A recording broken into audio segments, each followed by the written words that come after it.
This is English shorthand dictation number 73 and the dictation speed is 160 words per minute. Ready? Start. The House knows that there are many absentees here and many members who have a right to come here have not come. We regret that fact because we should have liked to associate with ourselves as many people, as many representatives from the different parts of India and as many groups as possible. We have undertaken a tremendous task and we seek the cooperation of all people in that task. The future of India that we have envisaged is not confined to any group or section or province or other, but it comprises all the people of India, and it is with deep regret that we find some benches empty and some colleagues absent. I do hope that they will come and that this House in its future stages will have the benefit of the cooperation of all.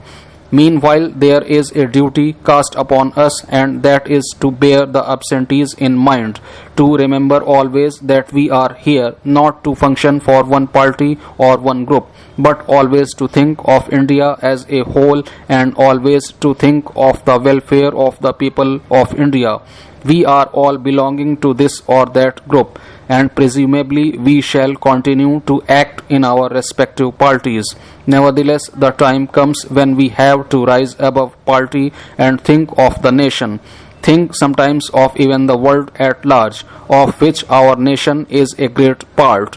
When I think of the work of this Constituent Assembly, it seems to me that the time has come when we should rise above our ordinary selves and party disputes, and think of the great problem before us in the widest and most tolerant and most effective manner, so that whatever we may produce should be worthy of India as a whole, and should be such that the world should recognize that we have functioned exactly as we should have functioned in this high adventure.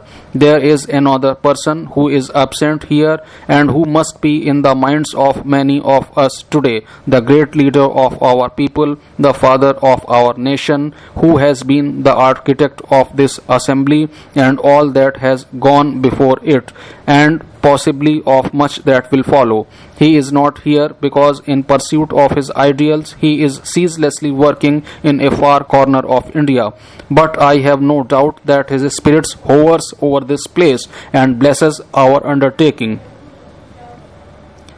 As I stand here, I feel the weight of all manner of things crowding around me. We are at the end of an era, and possibly very soon we shall embark upon a new age. My mind goes back to the great past of India, to the 5,000 years of India's history, from the very dawn of that history, which may be considered almost the dawn of human history, till today. All that past crowds around me and exhilarates me, and at the same time somewhat oppresses me. Am I worthy of that past?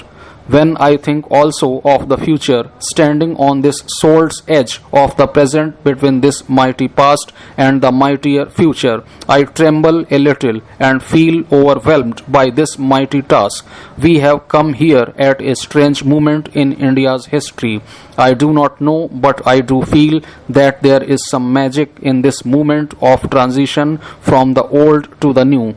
Something of that magic which one sees when the night turns into day, and even though the day may be a cloudy one, when the clouds move away, we can see the sun later on. Because of all this, I find a little difficulty in addressing this House and putting all my ideas before it, and I feel that in this long succession of thousands of years, I see the mighty figures that have come and gone, and I see also the long succession of our comrades who have labored for the freedom of India. Now we stand on the verge of this passing age, trying to usher in the new. I am sure the House will feel the solemnity of this moment and will endeavour to treat this resolution which I have placed before it in that solemn manner. I believe there are a large number of amendments coming before the House. I have not seen most of them. It is open to the House, to any member of this House, to move any amendment. and it is for the House to accept it or reject it. But I would, with all respect, suggest that this is not the moment for us to be technical and legal about small matters when we have big things to face, big things to say, and big things to do. And therefore, I would hope that the House would consider this resolution in this big manner and not lose itself in wordy quarrels and squabbles.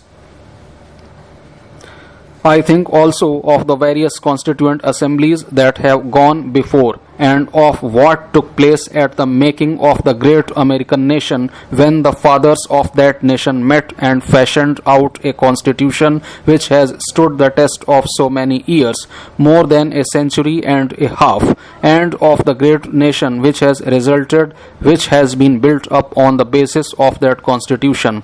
My mind goes back to that mighty revolution which took place over 150 years ago, and to that constituent assembly that met in that gracious and lovely city of Paris, which has fought so many battles for freedom, to the difficulties that constituent assembly had, and to how the king and other authorities came in its way, and still it continued. The House will remember that when these difficulties came and even the room for a meeting was denied to the then constituent assembly, they met in an open tennis court and took the oath, which is called the oath of the tennis court. They continued meeting in spite of kings, in spite of the others, and did not disperse till they had finished the task they had undertaken. I trust that it is in that solemn spirit that we too are meeting here, and whether we meet in this chamber or other chambers or in the fields or in the marketplace, we will go on meeting and continue our work till we have finished it. Then my mind goes back to a more recent revolution which gave rise to a new type of state, the revolution that took place in Russia, and out of which has arisen the Union of the Soviet Socialist Republics, another mighty country which is playing a tremendous part in the world. It is not only a mighty country, but for us in India, a neighboring country also. So our mind goes back to these great examples, and we seek to learn from their success and to avoid their failures. Perhaps we may not be able to avoid failures because some measure of failure is inherent in human effort. Nevertheless, we shall advance in spite of obstructions and difficulties, and achieve and realize the dream that we have dreamt so long. In this resolution, which has been drafted with exceeding care, we have tried to avoid saying too much or too little. It is difficult to frame a resolution of this kind. If you say too little, it becomes just a pious resolution and nothing more. If you say too much, it encroaches upon the functions of those who are going to draw up a constitution, that is, on the functions of this House. This resolution is not a part of the constitution we are going to draw up, and it must not be looked at as such. This House has perfect freedom to draw up that constitution, and when others come into this House, they will have perfect freedom too to fashion that constitution. This resolution therefore steers between these two extremes and lays down only certain fundamentals which I do believe no group or party and hardly any individual in India can dispute. We say that it is our firm and solemn resolve to have an independent sovereign republic. India is bound to be sovereign, it is bound to be independent, and it is bound to be a republic. I will not go into the arguments about monarchy and the rest, but obviously we cannot produce monarchy in India out of nothing. It is not there. If it is to be an independent and sovereign state, we are not going to have an external monarchy, and we cannot have a research for some local monarchies. It must inevitably be a republic. Now, some friends have raised the question, why have you not put in the word democratic here?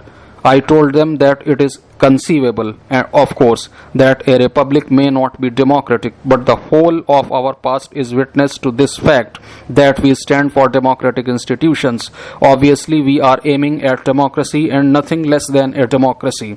What form of democracy, what shape it might take is another matter. The democracies of the present day Many of them in Europe and elsewhere have played a great part in the world's progress. Yet it may be doubtful if those democracies may not have to change their shape somewhat before long if they have to remain completely democratic. I hope we are not going just to copy a certain democratic procedure or an institution of a so-called democratic country. We may improve upon it.